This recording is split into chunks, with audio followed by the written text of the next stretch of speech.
Hello, dear listeners. My name is Old Man Bourdet, the community ambassador with the CK3 team, and today we are bringing you Dev Diary 154, Art and Music. Let's get started by hearing the words of Lucas, our 2D art lead. First off, we want to share with you the results of our art struggles to represent both the awesome splendor of the Byzantine Empire and the mud-splattered travels of medieval adventurers. Let's start off with the first thing that will greet the player to Roads to Power, the loading screen. Before picking a definitive subject matter for our loading screen, we created many composition studies. We went for themes such as nautical, imperial, religious, and triumphal. The coronation in the Hagia Sophia and the imperial Komatov striding by the docks were picked as the best ones.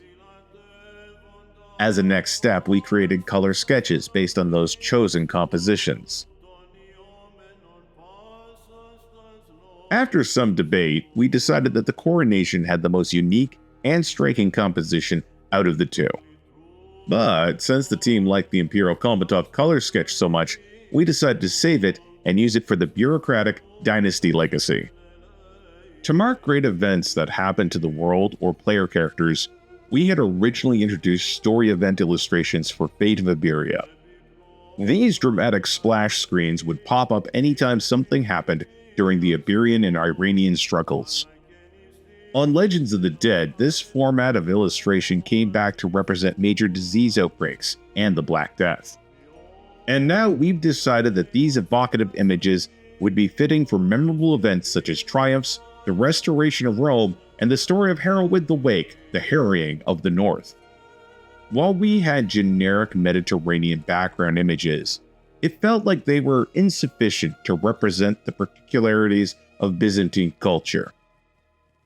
The team thus made new versions for the feast, market, throne room, study, temple, and relaxing room. This allowed us to represent some of the Greek particularities, such as the use of lavish recliners on their ostentatious feast. The hippodrome deserves special attention, as we have a background looking down from the stands into the track and one close down by the track directly. We wanted to make sure you would feel in the middle of the action when the chariots were neck and neck racing to the finish line. Hagia Sophia could not go without receiving their own unique background as well. At first, we considered having the camera on the walkway. Our hope was to show the scale of the edifice this way, but our designers informed us that these were normally reserved for female visitors only, so we opted for a different composition.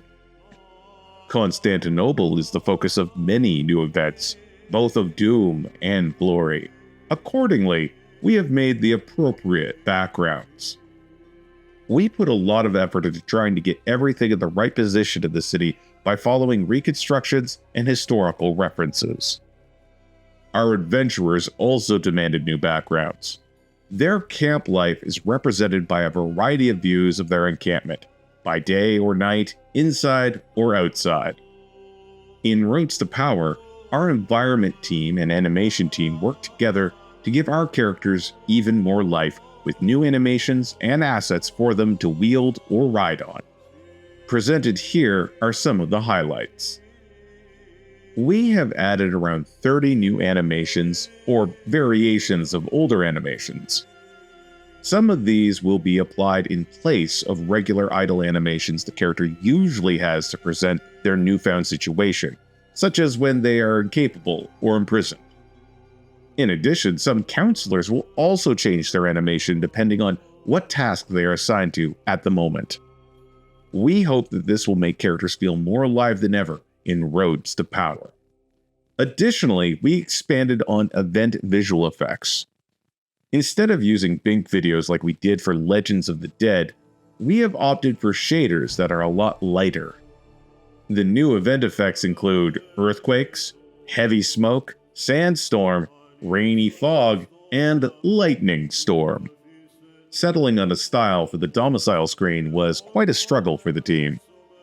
At first, we meant to have them be very similar to locales, as in the tournament screen.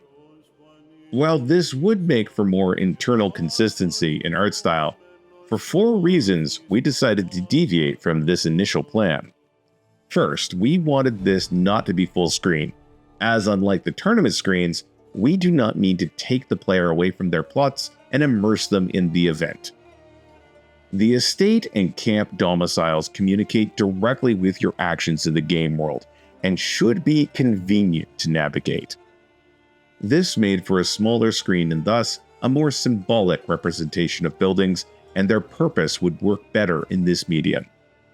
Second, we felt that the efforts of our 3D environment team were better used elsewhere. It was unlikely we could have created cultural variations of buildings while depending on them.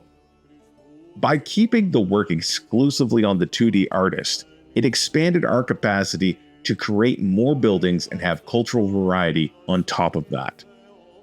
Third, the domiciles operate in a totally different way from tournaments. Visual similarities would incorrectly communicate to the player that they should function the same way. Lastly, but certainly not least, the team fell in love with the mock-ups we presented in the medieval art style. The nondescript isometric buildings ended up paling in comparison to the charming illustrations we had come up with. Estate buildings have different visuals according to culture.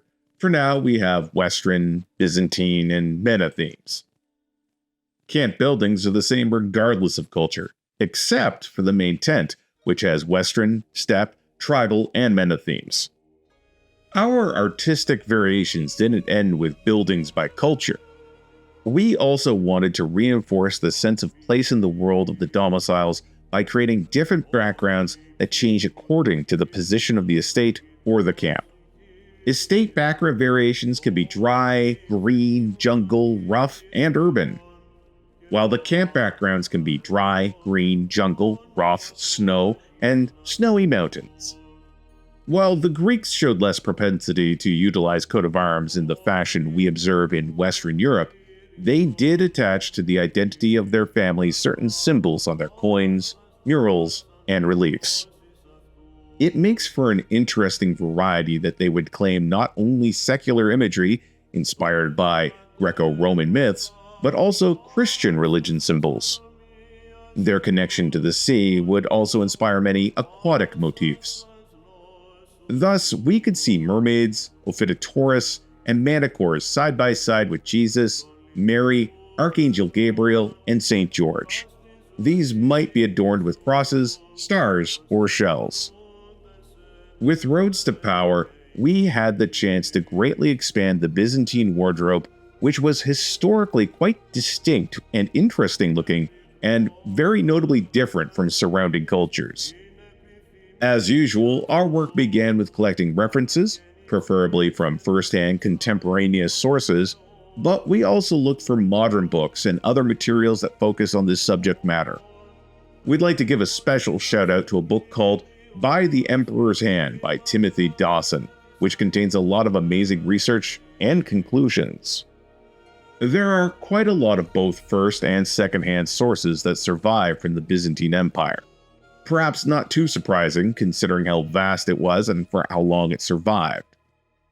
Of particular value to note here are the Coptic garments that have survived in fantastic condition through the centuries in graves from Byzantine Egypt. Actual extant examples of these provide the best type of source we can wish for, and there are dozens of them. While most of them do predate the game by some margin, we can still see from 9th and 10th century manuscripts and mosaics that clothing in the same style was clearly still in use by our early start date. Following what we started with Western European clothes for tours and tournaments, we decided quite early on that Roads to Power should also include different clothes for early and late eras. This fits especially well with the new 1178 start date. Byzantine characters by that time will look quite different from those of 300 years prior. Since there are very few preserved items of clothing from that later time period, we based those designs primarily on depictions found in manuscripts and mosaics. Since we are depicting a lot of the creme de la creme of people of that time, we are always looking for suitable bling to add as accessories to these outfits. This expansion was no exception. So again, we turn to primary sources of jewelry that have survived to present day. We then created concept art to synthesize these disparate sources and fuzzy imagery into a more concrete form the 3D character artists could base their work on. We were grateful for the opportunity to bring to life many memorable headgear and accessory of the Byzantine world. Most of them have their proper medieval Greek names in the barber shop. Overall, we've added 8 new hairstyles, 4 beards, 18 clothing sets, 2 armors, 3 sets of legwear, 4 cloaks, and 24 different headgear. This great variety, layered on top of the original assets from the base game, will make each character in the cast of your personal Greek drama be unique and memorable. Thanks to the fortunate survival of many textiles from the Byzantine times, we had our pick of the litter when it came to which trims and brocades to represent.